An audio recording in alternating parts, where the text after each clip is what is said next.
change. Fix the Bahamas and let's change the world. Now it's time. Cause we're tired of the lies, tone deaf to the poor man's cry.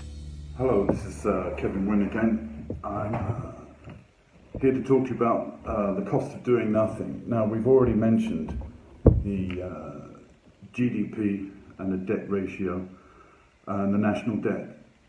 Then we spoke about business planning, or what I can see from the outside for other sources, the lack of business planning. So we want to address a couple of things. The most important thing is obviously the national debt, and something has to be done about it. Now, if nothing's done about it, the debt will increase, the payments will increase, and it's a vicious cycle. So that should be the top of every political party's agenda.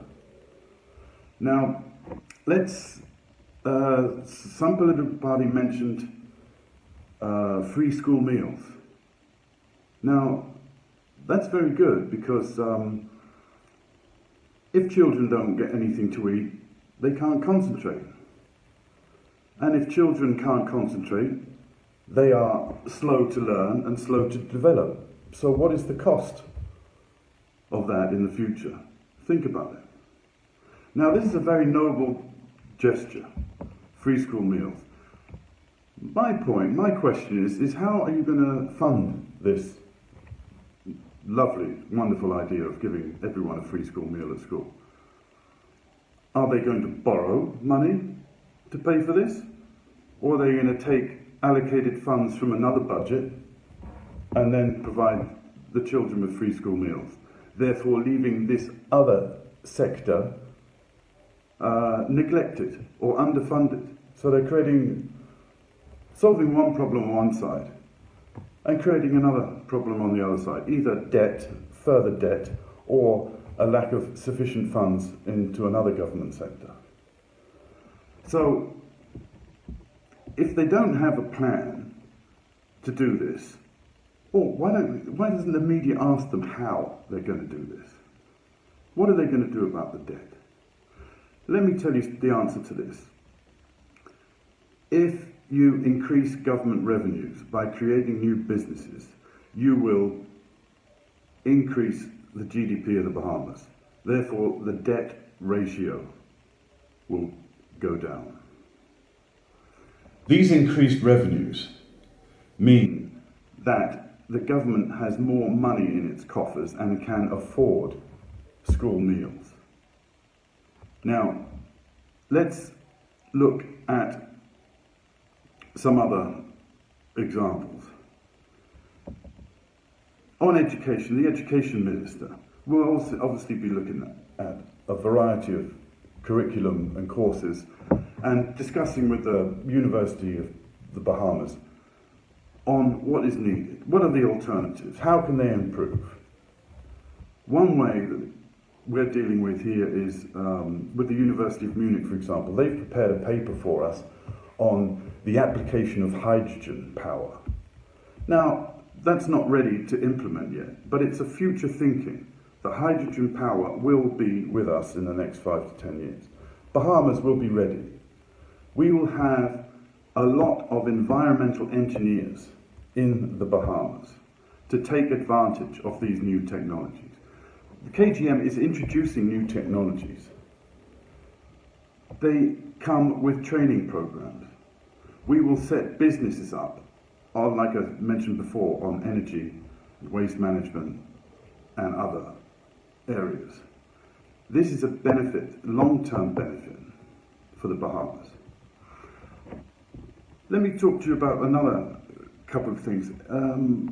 We've also structured business funds, investment funds, companies. We've also got one thing called an SIB, a social investment bond. Now, just to give you a short example, in the UK, they did a study and realised that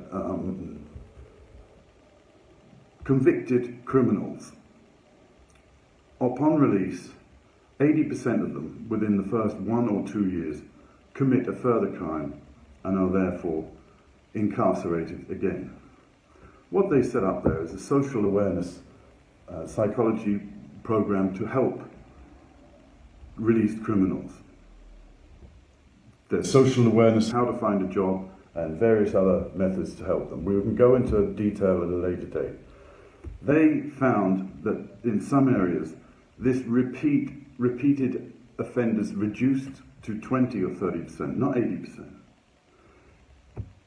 Do you know what the cost to incarcerate a prisoner is? It's probably equivalent to staying, every night, a night in the Atlantis Hotel. So if you save at least 50% of that, the government is saving money.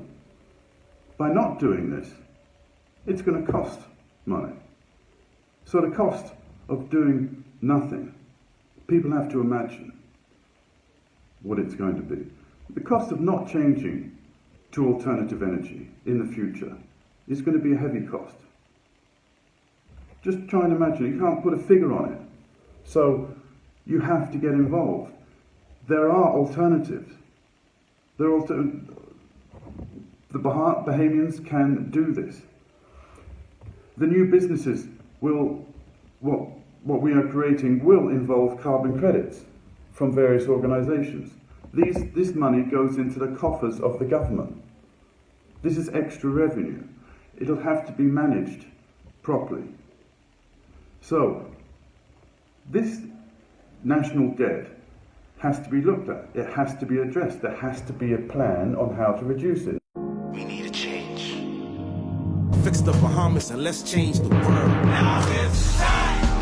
Cause we're tired of the lies, tone deaf to the poor man's cry. Now is the time.